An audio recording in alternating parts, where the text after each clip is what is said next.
শুভ সকাল বন্ধুরা, তোমরা সবাই কেমন আছো? আমার ছোট্ট একটা ব্লগ ভিডিওতে তোমাদের সবাইকে আমন্ত্রণ জানাচ্ছি। এই যে দেখো, আজকে বাড়িতে আছি বলে পুজোও এসে গেছে, তাই ভাবলাম যে ঘরে কিছু জামা কাপড় আছে সেগুলো একটু পরিষ্কার করে নিচ্ছি, আর কিছুটা জামা কাপড় রোদেও শুকোতে দিয়েছি, আর আমার কিছু পুরনো শাড়ির কানেকশন বের করে নিয়েছি। ভাবলাম যে এগুলো একটু ঝেড়ে বুঝে ভালো করে গুছিয়ে নিই। এগুলো সব আমার ঘরের শাড়ি ছিল, সেই শাড়িগুলো সব বের করে একে একে ঝেড়ে সব গুছিয়ে নিচ্ছি।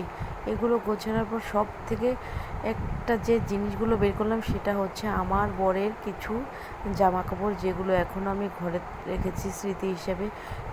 অনেক কিছু জামা কাপড় আছে যেগুলো ফেলানো হয়েছে, কিন্তু কিছুটা জামা কাপড় আমি রেখে দিয়েছি।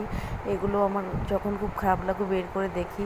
এই যে দেখো, সব নতুন এগুলো জামা কাপড় পুজোর পরে, মানে পুজোর সময় নিয়েছিল, একদিনই পরেছে।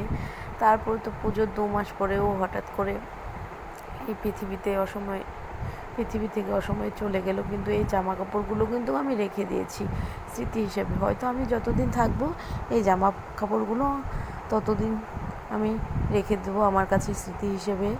হয়তো আমার জীবনের শেষ অবধি এগুলোকে আমার কাছে রেখে দেবো স্মৃতি হিসেবে। হয়তো মানুষটা আমার জীবনে নেই, কিন্তু এগুলো নিয়েই হয়তো আমি বাকি জীবনটা কাটিয়ে দেবো। তাই তোমাদের এই জামা কাপড়গুলো সব বের করে দেখালাম। এগুলো বের করে নিয়েছি একটু ঝেড়ে ভালো করে গুছিয়ে রাখার জন্য। আজকের ভিডিওটা কিন্তু এই অবধিই রইল।